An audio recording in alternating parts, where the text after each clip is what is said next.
How can preschool programs create a welcoming environment? What's needed to build strong partnerships with their families? Please join me for part 4 of this Colorín Colorado webcast, Preschool for English Language Learners.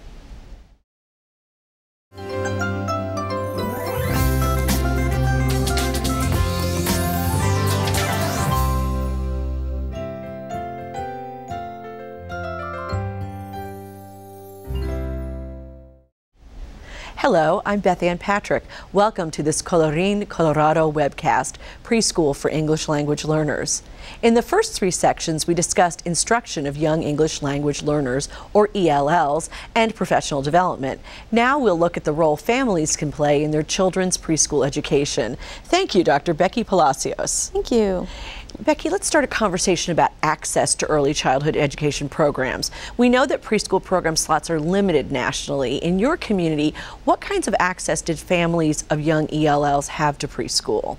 Well, it all depends on the community. In ours, it looked at children that had basic needs, and they could be homeless, they could be English language learners, or they could have qualified on the basis of financial need. So it depends around the country, different types of programs, but in ours, we really looked at those with special types of needs. Okay. What was the level of interest in these preschool programs for your families? We had a waiting list. It was wonderful. I mean, people know the richness of an early childhood program. They know how important it is to the children's development.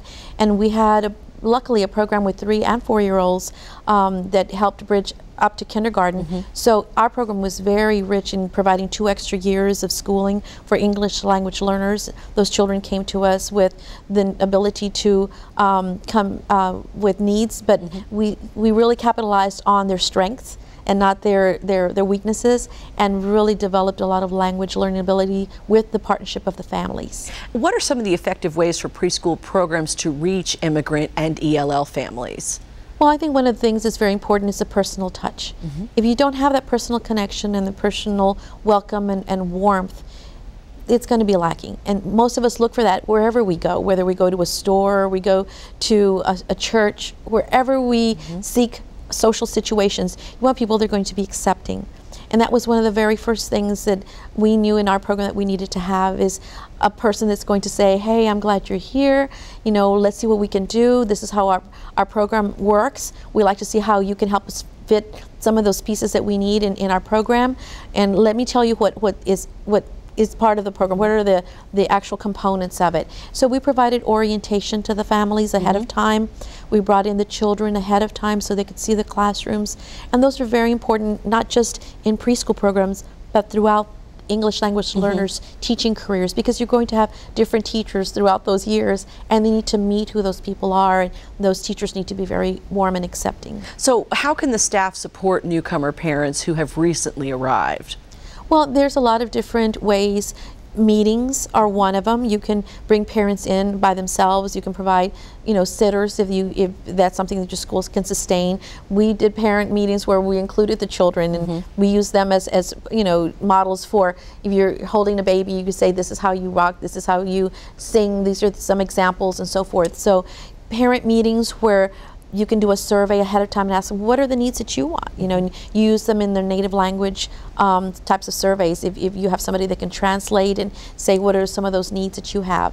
So not just what I think is important for them, but what do they need from me? Is it nutrition? Is it rearing children? Is it they themselves learning a second language?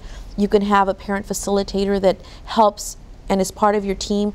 We have a wonderful person that in our group, and still have, who is our family facilitator, who works with the families. I would feel comfortable going to her and saying, I have 6 parents that really, really want to learn to read English. What can you do? And she would set it in motion. So it was not incumbent on me to also be teaching the parents, even though that was part of my role, but she would sustain that growth over time for them. Which program materials should preschools make available in the native languages of the parents? Well, I think that anything that goes out for children to learn, one of the things that I did as a teacher was create a little, just a 1-page simple pictorial vocabulary word list. You know, a lot of children have spelling lists. Well, I had vocabulary lists. So we were studying about insect families, and I was going to have the English and the Spanish word on the picture for grasshopper. or for aunt or for whatever we were studying there, so the parents could take it home and they were also learning. So materials that are used in the classroom, materials that go home to the parents from the nurse, from the counselor, from the school, all those are very important. And especially in my school, I helped translate a lot of those documents so that they would go home to the parents and they could read them. Otherwise, the parents would come to me and say, what does this say? But that was part of my access to be able to say, sure, let me tell you, this is what we're going to need for tomorrow. Your child, needs this next week, or this is asking about a survey. So parents are going to ask anyway. They felt very comfortable with me coming and asking if they got a document only in English or only in a language that they couldn't understand. You've talked a lot about homeschool partnerships as a two-way street. So can you explain what you mean by that and why you think a two-way street is so important? Well, I think it's valuing who people are, because I think a lot of times schools don't realize that we do a lot of top-down, a lot of, I'm telling you what to do, this is what I need you to do, and even though that's okay, it's got to be a two-way street where I'm learning from them. There's some things that they do at home, things that they can share, that they can bring in, that really enriches the school environment. And if they have that comfort level of coming into the school and being part of it, and the children see them active in the school and playing an important role in the school and in the classroom, then those children are likely going to experience more success in their school career when their families are involved. Gotcha. Parents, of course, do have a lot of questions about which language they should use at home. What's your advice? Well, I always told the parents, you continue your native language speaking ability. That's your culture, your connection, your emotional attachment to your family. That's what holds your family together. And as you're learning a second language together and you're learning all these other things, why not? That's what learning is about. Learning about science, learning about music, learning about other languages. It's all about learning. It's education. So you sustain what you already know and you grow in other ways that you'd want to grow. If children are struggling with reading and language difficulties, what can parents do to help? Well, I think we need to recognize that in ourselves first. If that's something that is developmental, or it's something that the parent doesn't need to worry about at that point. But when the parent makes me aware of, let's just say, a speech problem or something that's going on in the home when it comes to maybe an emotional crisis or something, then the family needs to let us know and be aware, and we need to support them with bilingual types of conversations where they're also confidential with the nurse, using the counselor or whoever's involved in that situation, but also being the bridge to that communication, that collaboration with that team, and not having the parent feel intimidated about bringing others in to that type of situation. Regardless of language level and ability, what can parents with limited schooling get from the staff in terms of building their confidence and getting their input encouraged? Well, there's a lot of things that we can do. One of the things that I started in my school was a lending library. Lending and learning library is what we called it. And we had books. I wrote a small grant. I can't believe how much it really yielded us over time. It was maybe like $1,000 grant. And I bought as many books with cassettes back then as I could. They didn't come on CDs when I wrote this grant. But we bought cassette players also with this $1,000. It took us a long way. And the parents checked those out. A lot of them already had cassettes, but those that didn't were able to take them home. They didn't have to learn to read, but they could just sit with their child for 10 or 15 minutes, listen to the story, discuss the story in whatever language they felt comfortable in, because it's all about developing concepts, developing oral vocabulary in the home. And I can work with whatever they work on because I can bridge that when they come to the classroom. Well, what are some other ways that staffs can encourage literacy at home? Well, they can, the school can create little books as the children are working. I told you before that sometimes I have my students draw, or we take pictures of what they're working in. Little books that they can send home, little booklets of activities as we're learning to read. They can also go to the public library and check out some books that are very important. Those are free. They can come to the school library in many different instances where they can check them out and bring them back, and it just depends on the school situation.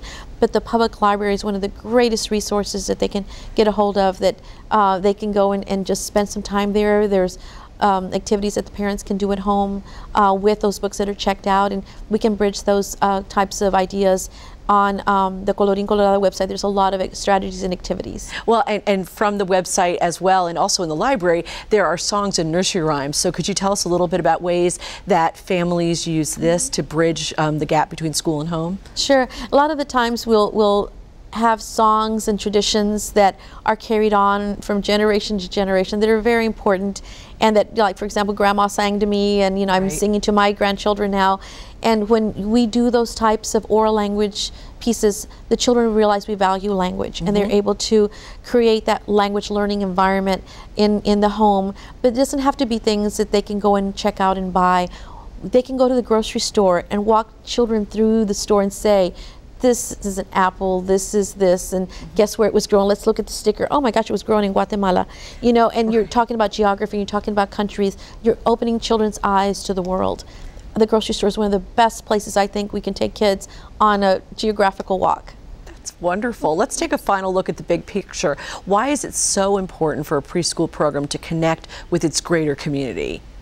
Well, because we want to make sure that when these children understand that connection with who they are and who they want to be and how they fit into society, when they see all the greater community coming in and playing a part in their growth, in their environment, it's incumbent upon the teacher to bring that community in. We want to show them what is there. I think one of the greatest things that I remember doing was bringing in community members to come and speak about their jobs and their work. And it wasn't just during, the week of community type of learning. It was throughout the year, because these folks are really vested in early childhood. You'd be surprised how many people out there admire and support early childhood growth, and especially early childhood dual language programs, bilingual programs. We do have huge proponents of second language acquisition, and as I've traveled around the world, I've been to various countries around the world, all of them support language learning as a way to develop the brain, to become creative thinkers and problem solvers. And so when we're giving children the gift of language, you're giving it to them at a formative age when it really makes that impact on your brain development, because we're teaching second language programs in high school and college who really don't have the ability to practice it in this context that will never happen again. Well, and that's a good point, because the community comes in, as you said, has a great interest, but how can the preschool help to build and maintain that connection?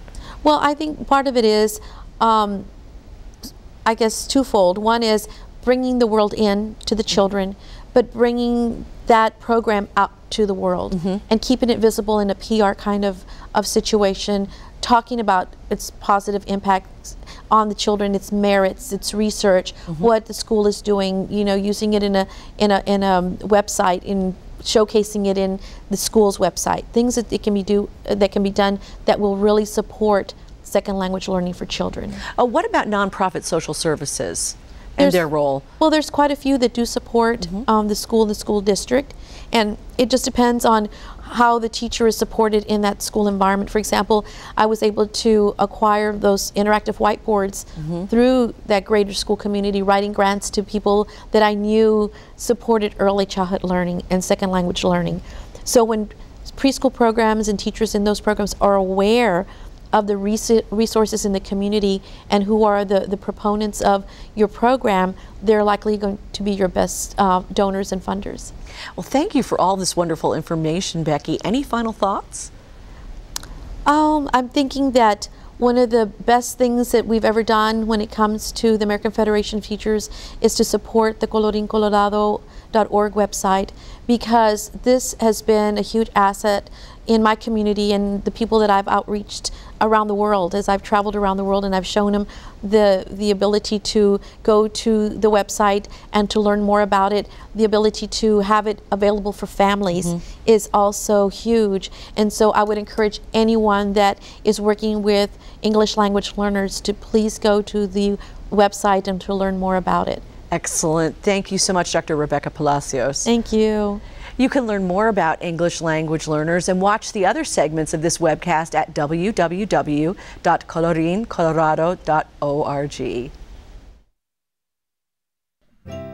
Funding for this Colorín Colorado webcast is provided by the American Federation of Teachers, with additional support from the National Council of La Raza.